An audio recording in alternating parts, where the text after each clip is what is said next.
Okay, let's make fried squash blossoms, but with a little twist. So squash blossom season is a fleeting season.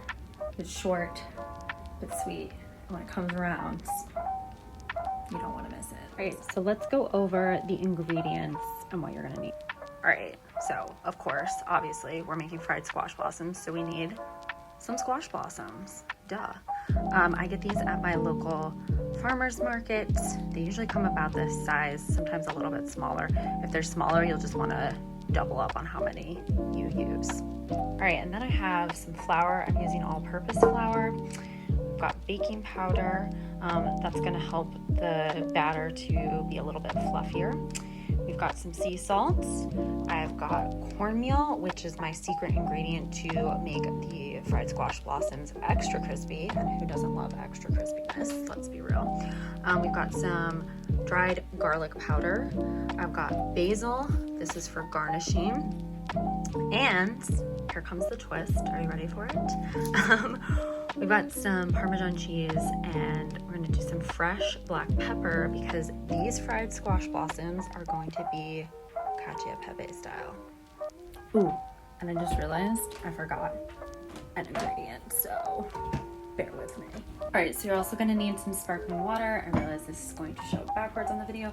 And then avocado oil for frying the blossoms. You could also use olive oil. But I do prefer avocado because it's just a little bit more neutral. That's it. Let's get started. All right, so first things first, you want to clean and prep your flowers. Mine came like this already from the farmer's market, but if they have any extra leaves or prickers, you want to remove those. We're also gonna cut off the stems, and then this is an extra step that some people don't find necessary, but I kind of do. But we're gonna just open this up a little and remove the centers because I'm not a fan of them. But again, you don't have to do that.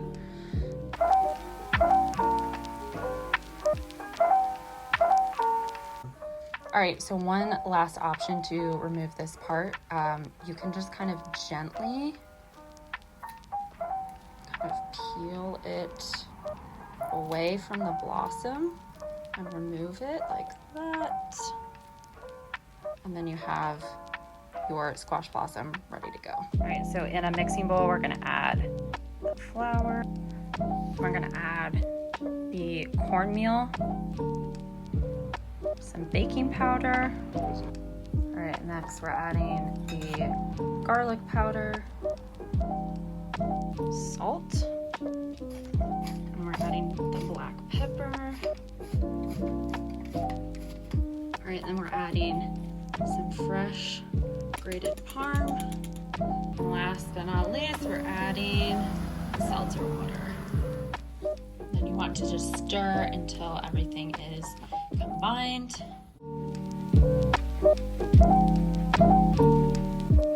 So you want the batter to be thick enough to give the flowers a really nice coating, but not so thick that it breaks or damages the petals because they're quite delicate and thin.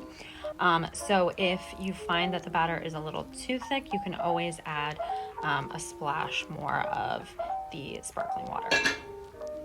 All right, we got a skillet. I'm gonna turn this baby on. Maybe, there we go. Got medium heat. And now I'm going to add in generous amount of avocado oil. I don't like it to be super deep because I don't like these to have like a deep fried effect, but I want enough that, you know, the blossoms are gonna be coated and get nice and crispy. All right, so we've got the blossoms, batter, oil heating in the pan, and then I have a plate that I've lined with paper towel, and I've got tongs ready to go. Oh, and I put on an apron because wearing white while frying things is not recommended, not one of my better ideas. So an apron, it is. Let's fry some squash blossoms. All right, so we're gonna put the blossom in very gently. gonna kind of roll it in the mixture, in the batter, to coat it.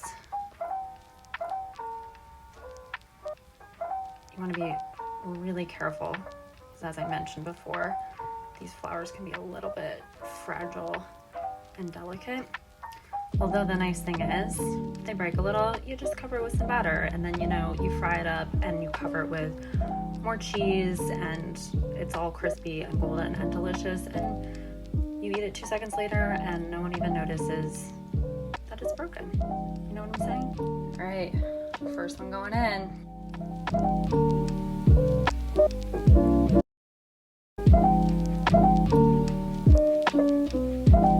All right, so I'm letting them cook for a few minutes. You'll know it's time to flip them when like the edges, you can see they start to bubble and get a little golden brown. All right, so you want to just use the tongs to kind of gently, of course this one isn't going so gently, flip them over. All right, and once they're done and plated, you're gonna just top with a little fresh parm and a little fresh basil. All right, got my tray of fried Cacio Pepe squash blossoms. Now for the best, most important part, which one to taste test? Let's go.